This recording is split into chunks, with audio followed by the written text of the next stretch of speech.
Sergio, and we're going over the Gospel of Luke together. And today we're going to look at Luke chapter 13, verses 1 through about 5.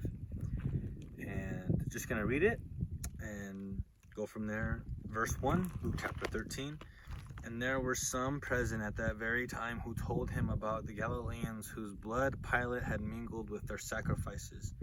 And he answered them, "Do you think these Galileans were worse sinners than all other Galileans because they suffered in this way? No, I tell you, but unless you repent, you will all likewise perish.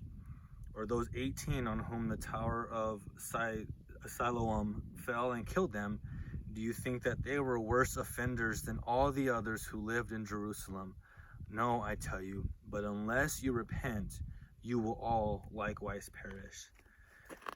All right, so the Gospel of Luke is written so that we may know for certainty who Jesus is. And we're getting to a point here where Jesus is pointing out that he's very exclusive. What he's saying is very exclusive. At the end of Luke chapter 12, he tells them to be ready for action. And he gives contrasts to those who are already found faithful and those who are found to be unfaithful. So that's kind of the train of thought going into this. And so there's current events happening that Galileans, their blood was spilled and mingled with sacrifices. So that's current event happening in this time. And so the people of that time were asking Jesus, like, man, is that a worse? Do you think these Galileans were worse sinners than all the others because they suffered in this way? And Jesus is saying, no, they're not worse. But unless you repent, you will die the same way. And at first that sounds very striking. Like, whoa, that's pretty intense. But I think it points out two things. One, we're all sinners. When we sin, it's sin. There's no differentiation. That's what Romans says. There is none righteous. No, not one. And that's still true. So that's the first thing that's worth pointing out is when we sin, we sin. There's no worse or better sin. So that's the first truth. The other truth is that unless we come back to Christ, we die. That's the truth. That's what he's pointing to. And when you look at that idea, it's nothing new. Back in Deuteronomy, God says the same thing. And unless you come back to me, you will die. Not just physically, but in every way. In Deuteronomy chapter 30, God is giving this last, what I call man speech. You know, as a young man, people and influential men in my life would give me this, "You're about to be a man, Sergio. You gotta look out for others. You've got to take care of your heart." You know, all these things of warnings and encouragement of being a man, adulthood. And that's kind of what's happening in Deuteronomy. They're about to enter the promised land, and God is telling them, reminding them of all he's taught them, reminding them of his covenant that they've made with him. And I just want to read with you some of what God says to them and how it's exactly what Jesus is saying to these folks, that the same thing he's saying to us today.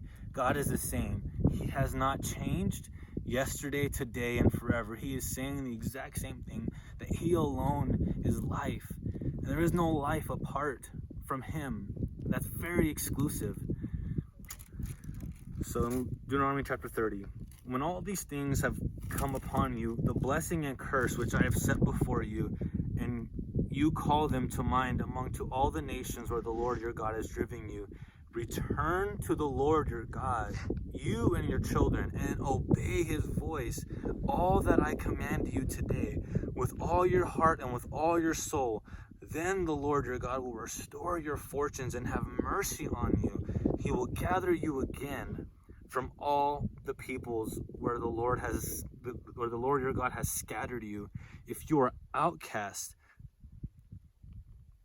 in the uttermost parts of heaven, From there, the Lord your God will gather you in, and from there he will take you. And the Lord your God will bring you into the land that your fathers possessed, that you may possess it. And he will make you more prosperous and numerous than your fathers. And the Lord your God will circumcise your heart and the heart of your offspring, so that you will love the Lord your God with all your heart and with all your soul, that you may live.